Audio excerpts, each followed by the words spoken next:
Biz bugun yangi uyga ko'chyapmiz. Timurxon bilan anchadan beri uy izlab yurdik va nihoyat ikkalamizni ham yuragimizda jiz qilgan kvartirani qidirib topdik. Farida o'zi ko'chishga sabab nima? Shunaqa chiroyli uylar bor-u deb hech kim so'ragani yo'q, shuning uchun javob bermay qo'ya qolaman. Anyway, hamma narsani ko'chirishga 5 ta korobka va 5 ta chemodan yetadi deb o'ylab uyni bo'shatishni boshladik. Chuvarani xom sanabmiz, hech nima sig'madi va 5-6 marta u yoqqa bu yoqqa borib kelishimizga to'g'ri keldi. Ko'zlarim osilib, bellarim sinaydigan bo'lsa ham ko'chishni bitta zo'r tarafi bor ekan. U ham bo'lsa kerak va kerak emas narsalarni va nihoyat ajratganimiz. Kiymaydigan kiyimlarimizni Xorazmga jo'natib, ishlatmaydigan narsalarimizni ishlatadigan odamlarni topib berib yubordik. Bu uyimizga kattakon rahmat aytaman va keyingi uyimizni ko'rishni xohlasangiz menga obuna bo'lib qo'yish esingizdan chiqmasin.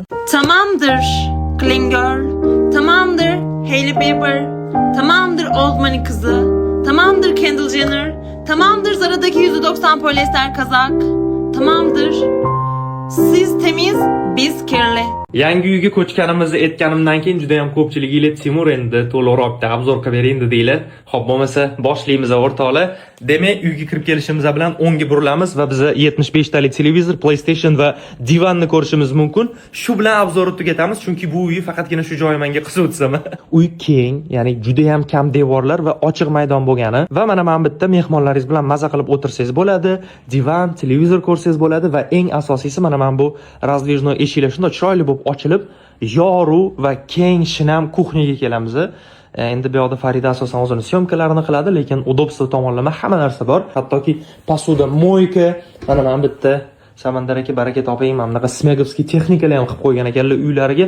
Xullas, polностью uy cho'pli polda va uyning narigi qismiga o'tadigan bo'lsak, mana bu yoqdan prixojaya kirib kelasizlar. Bu yoqda sanuzel, mana men bitta sushilka ham, stiralka ham bor. И bu yoqda o'zi bizning spalni. Menga bu uy yana bitta yoqqan tomoni uyimizdan mana shunaqa manzara ochiladi o'rtoqlar. Nima deyapti? Chiroyli-a? Undan ham chiroyliroq esa hozircha men va men ishga ketaman o'rtoqlar. Hammalarga xayrli kun tilayman.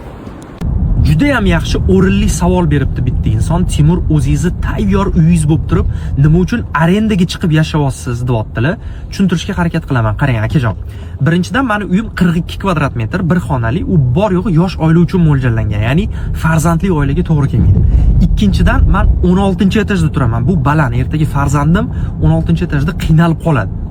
Va uchinchidan men bu uyda o'zim yaxshi ko'rgan narsani qila olmayman, ya'ni mehmon kutib olmayman. Mehmon kutib oladigan o'zimni joyim yo'q.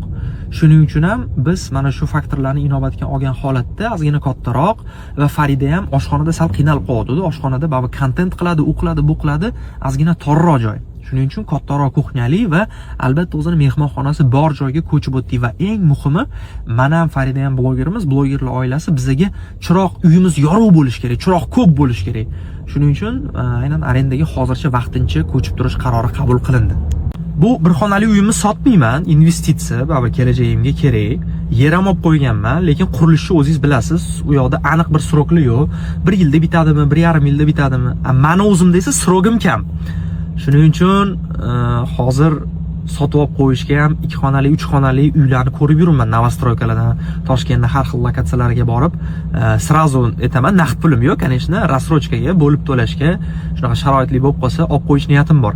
Agar vdrug oranglarda yangi yaqinda uy olganlar bo'lsa yoki olmoqchi bo'lganlar bo'lsa, qiziqarli lokatsiyalar bo'lsa, tashinglar bir ko'rib chiqaman yoki borib ko'rib kelarman.